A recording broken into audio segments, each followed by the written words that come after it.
It's interesting that you go to an old house and you want to make these changes, and forensically it causes us a lot of problems. How do we run them in such a way that actually makes it less costly to serve that demand and have the homeowner get a break on their electricity price? Say what? Say what? Say what? Welcome to Say What, the Energy Ogre podcast, where our specialty is lowering your light bill. But we also offer bite-sized education and financial tips for busy people who want to find overall better solutions to living a brighter life. Welcome to the latest edition of Say What?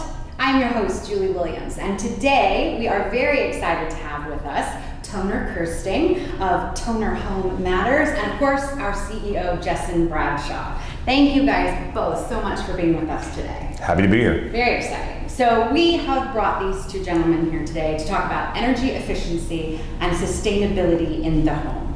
But before we dive in, Toner, why don't you share with us a little bit about your business and how you got into the industry? Yeah. A little bit about that. We believe we have a really unique business. We primarily focus on building performance, so for residential structures. So that could be the energy efficiency of the structure, the resiliency, the sustainability. But it's an interesting road to getting here. I was a journalist by trade. I'm also a former radio, television guy. I thought that would be a great thing to do. And now I graduated in the 90s, to date myself. So going into print journalism in the 90s was like being the last blacksmith. So it was right before everything took off and all the newspapers just crumbled in. So I had to find a very steady job. So I went to go build homes in Dallas, Texas. Then I bought into a reconstruction company. So I put things back together after they had come apart from natural disasters, floods, fires, that stuff. And that was really where we started to get into historic reconstruction and understanding how things were originally built and how we should go back with them. Sold that company, moved to Houston, and then went to go work for a retail electric provider. And that was a really interesting position because they owned so many service companies. They owned HVAC companies, insulation companies, plumbing companies, electrical companies. So I was able to go in as a special project lead into these organizations that were struggling in growth format and learn their businesses and then help them rise up and accomplish their goals. So I could go into an insulation company and learn all the ins and outs and become an insulation expert so that I could help them grow their business, or an HVAC expert, or a plumbing expert, or an electrical expert. So that really gave me this expert level knowledge of all of the parts and pieces, and really the things that are difficult in a structure. Not the cabinets, not the countertops, not the superficial things that look really pretty, but the bones and the guts of a house. Then I ultimately built this business that I own currently for that retail electric provider, acquired it from them almost 11 years ago now, and have been really happy to help all the people on the Gulf Coast, and we most recently just opened up our Hill Country office, so we're real excited. Oh, nice. Yeah. That's awesome. So speaking of our Gulf Coast region, Jesson, why don't we talk a bit about kind of the state of energy efficiency within this region? So as it relates to energy efficiency, we have this ongoing march. There's been some regulatory action. There's some criteria that have been continuously implemented from a building codes perspective. And so you'll see, if you look at a new home versus a home that was even built 10 or 15 years ago with the energy efficiency standards that have to be kind of baked in with respect to code throughout not only the state but in other parts throughout the country, it's a meaningful amount of change. We also have this slow but sort of inexorable progression of increasing efficiency in the appliances and the equipment within those homes. So it may seem like it's not that big of a deal, but this stuff really adds up over time. I mean, everything from pool pumps to your washing machines to your refrigerators. And some of these things, they'll have relatively long life, but when you start to change them out, they're material enough that we start to see them in our customers. You can almost pick up when they have made a change in certain things. Clearly in the HVAC equipment, you see some significant change associated with that, but even on some of the other demands in those homes, you can start to see some of these installations of newer equipment, newer technology. It's far more efficient. Yeah, for sure. So when you're thinking, Toner, about focusing on sustainability and like forensics in the energy efficiency of a home, what have been some of the challenges that you faced? So one of the biggest challenges is really not with new construction. New construction is a very planned process, but with older structures and someone goes to make a change to their HVAC system or their windows, or they're trying to lower their utility bill and they start chasing all these dynamics that they read online about, well, let's air seal this, or let's put this material there to try to keep the heat out. That's a really delicate balance. Because the parts and pieces that we're buying, even when you go to Lowe's and you buy a new commode, that commode is built to meet the standards of a new home, the GPM, or the gallons per minute standards. If you go buy a new window, that is built to the new home energy code standard, 2015 International Energy Conservation Code, National Fenestration Rating Council, air tightness level.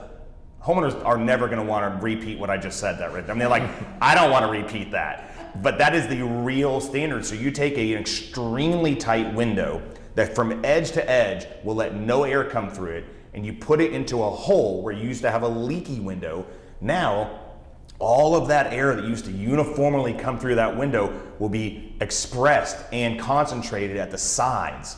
It's interesting that you go to an old house and you want to make these changes, and forensically it causes us a lot of problems. So for every new home or remodel or historic restoration we do, we have the exact number of houses that are falling apart because they try to make these energy efficient improvements, especially, and they don't realize they will compromise their structures. As we're talking about highly energy efficient homes, and we're moving to make them as efficient as possible, potentially even net zero carbon we've heard of and spoken of. What are some of the challenges that we might face, or some of the benefits of? So the easiest way to answer that is to probably split it down into a couple different components. I mean, Toner's certainly a subject matter expert on what's happening inside the home with respect to carbon footprints inside. But the other big piece of the equation is what's happening on the power generation side, what's happening on our grid, the wholesale distribution system. How is that power being generated? How has that changed over time? And there's been a significant sea change in what's happened in the power generation space towards reducing overall carbon. It's been very much carbon focused, but it's also been very focused historically on sulfur. So we had, going back into the 90s with some of the acid rain types of things. So there's been a continuous level of investment and improvement in what's happening on generation resources. There's been a significant amount of regulatory input that's been in place since the 70s, and it has continued on. You will see this as well. We don't see it as much in Texas because our overall generation facility fleet was far less focused on coal. We have very, very, very few coal plants here relative to what the rest of the country does. Most of our coal here is actually lignite. It's like brown dirt. It's indigenous to the state, and so they put a lot of power plants right next to these facilities. So we don't use quite that much. We've always been natural gas rich here, and that's really what's formed the backbone of our power generation fleet since at least the 70s. There's been an improvement cycle associated with these things that's been almost continuous. And today, you know, if you look at, we have so much wind capacity, you know, we have upwards of 25,000 megawatts of installed wind capacity in Texas. Texas itself is the 5th largest producer of wind in the world. It produces more than, or it's number 5, so only like China and India and the United States, so we're a huge part of the United States, are bigger. There's a handful of other places. So we're a massive producer of this energy. So we've seen this slow but steady march over time to try to cycle out coal, and coal now is cycled out not just because of the environmental want-tos, it's because it's getting beat on economics. Yeah, so there's lots of changes in the generation, and we've made improvements. How are these changes and developments inside the structures affecting things? You know, so because of the energy efficiency standards that are being applied, we're trying to produce better, but we're also trying to consume better. So those energy efficiency standards become more and more stringent. We have a 6-year moratorium that's getting close to expiring, so we're gonna have a whole new round come through, and it's gonna make things even more extreme than they are now. And that's gonna affect the envelope considerably. So how tight our walls and our windows are, and also how tight the walls and the windows and all these pieces we sell to other existing structures are. And when we do that, it puts everything under an immense vacuum. So once we get around 2% envelope leakage, right now the code says we should be 4% envelope leakage. So mind you, in the 90s, we were like 21% envelope leakage. So we are vastly efficient, but we are getting our grip tighter and tighter and tighter. And as you can imagine, the tighter you get, the more moisture and air and vapor tries to drive to the interior, but also contaminants inside the structure that can't cycle out as well. We are more dependent on mechanical filtration, not just the air filter in your AC system, but how we derive fresh air, how we balance out negative to positive pressure, localized negative pressure. Because we have this indoor air quality need, and especially with the pandemic, we are all very focused on the indoor health at a different level than we ever were before, and also because our occupancy rate of these structures, these homes, we're at home all the time. Right. You know, you used to see that you had a water stain on that wall, I really should repair that. But then you go to work, and then you come home and you go, I really need to repair that, and then 2 hours later you're asleep. And then you wake up and you see it for 15 minutes you never really, it was not that much or that large of a part of your existence. Now it's all of your existence. So small things are in a much bigger effect. So really what we're going to be seeing is, and we're already seeing this trend, especially in Houston, is no more gas furnaces. We're moving to all heat pumps. We were a great heat pump market before, until about the 1970s when we had some things that shifted us to gas. But heat pumps work really well because it pulls Mother Nature's heat out of the ambient. So we can heat our homes from the air outside. And that works great until we get below about 38 degrees on average. That's less than 2.8 days a year in Houston that we're underneath that temperature. So I don't need this big carbon belching furnace up in the attic that doesn't seal well, that leaks, that produces carbon monoxide, that has all these carbon particulates that are generated, but because the envelope is tighter, negative pressure, that carbon doesn't always go up the flue pipe. It settles in on the equipment and the motherboards, and it creates floor mercury corrosion and all this stuff, and it fails in 8 years. Whereas I can have an all-electric HVAC system with a heat pump. Now we're talking 20, 25-year AC systems, and they're exceedingly efficient. Yeah. And then we see the big rush towards induction cooktops. So we are working with some of the best restaurants in Houston to convert from gas to induction, because I like killing a lobster in 90 seconds on induction. A gas cooktop is equivalent to a campfire in a house. And I know everyone thinks that this is what chefs use. No, they don't. They boil their chicken in bags and they use induction cooktops. So that's what an awesome chef does, not burning stuff on copper pots on 60-inch gas ranges. So we're seeing that we are, I would say, greater than 50% of the homes that we design have zero gas in them, not even a gas line coming in from the city. Imagine CenterPoint's going to put a hit out on me today. But that's the reality of the situation. It's just not necessary, which is going to mean that the focus on how we consume and pay for our electricity is going to become more prevalent. Right now we're splitting bills. There is going to be a very near future where we are not splitting bills between gas and electric in our home. Are there other common changes that people are making that are affecting things? I'll tell you one that's a kind of disappointing improvement, but it's also great.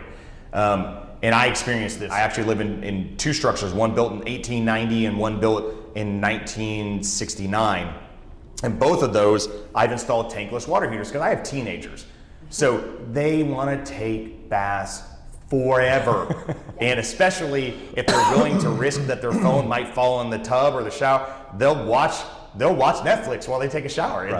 They don't care. Right. So with a 50-gallon tank could not keep up with that. So you install a tankless water heater, right? Like that's infinite water. Well, the recirculation pump on a tankless water heater is one of the biggest energy hogs ever. And that's so that you don't have to wait 90 seconds to get hot water at your faucet. Woe is me. Oh my gosh. So we are compromising. In fact, I had a beautiful net zero structure that we designed to run completely off the grid in a big house. It was 6,300 square feet. Wow. And then they installed the recirculation pump and blew 3 years worth of effort on that tankless water heater. So it's just, and we're gonna see those go away in the next iteration of the energy code. No more recirculation pumps. But we have challenges from that. When we have homeowners of all price ranges, have anyone looked around to see how many pools are being built today? Yet there's like a waiting list for like 6 months to get a new pool because everyone wants them in their homes before next summer. Pool equipment and pool pumps, they have more efficient parts and pieces available, but the standard pool company is not there to sell those. They're not incentivized to sell them, and there's even parts of the energy code that apply to pool manufacturing, but no one regulates it. We get stuck with really like 1985 pool equipment. It's really, really sad. And it's going to take all of the good steps we take to seek energy efficiency in the home, and we throw it away on the pool. Yeah, we've talked about pools a lot. People do not realize how much of an impact. No, I mean, if you have an old 3 horsepower single speed motor that runs 8 hours a day, it's, you know, the simple efficiency of swapping over to a variable speed pump today versus what they were in the past, even a 2 horsepower, it's a humongous difference.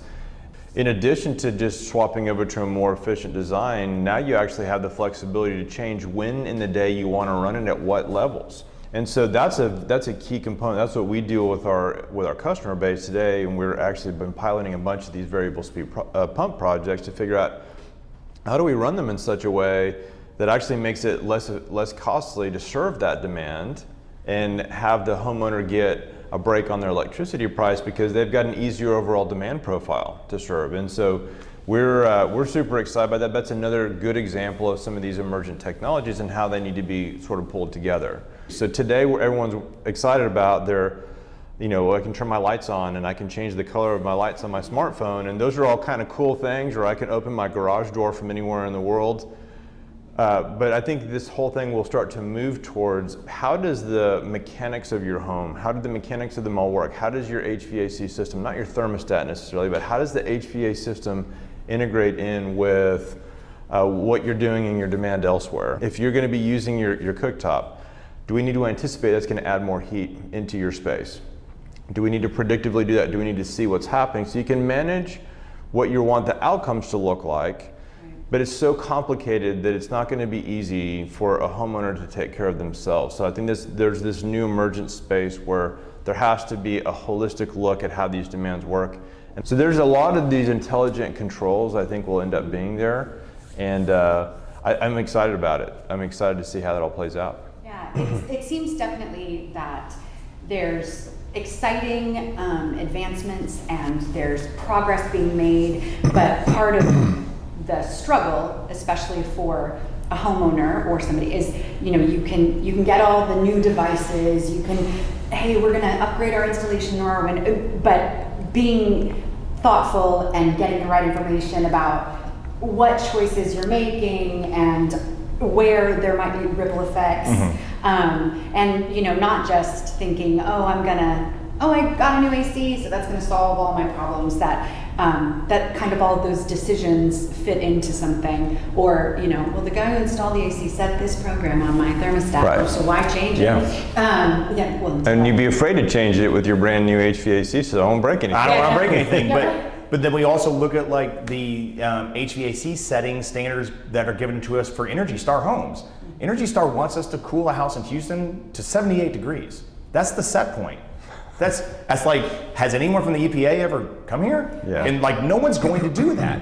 But they're setting these energy efficiency goals and these dynamics based off of criteria that's not even realistic. So there's a little bit of translation from academic building science and academic energy efficiency to applied energy efficiency. And it's interesting because with Jesson and I, he's the one side of that bridge, and I'm the other side of that bridge. So we are that transition to reality here. This is where homeowners actually touch it. And because we're dealing with homeowners across a very wide base, someone that we could save $40 a month might make a big deal to them. And then other people, they don't care. So, but the unfortunate thing, those who wouldn't care about that $30 or $40 decrease in their monthly bill actually consume such a large percentage of the power. Yeah. Their home is a much larger energy hog. So we can't speak to them with bill reduction. We have to speak to them with responsibility. It's a challenging dynamic to build products and services to serve people that are as varied as our friends and neighbors can be.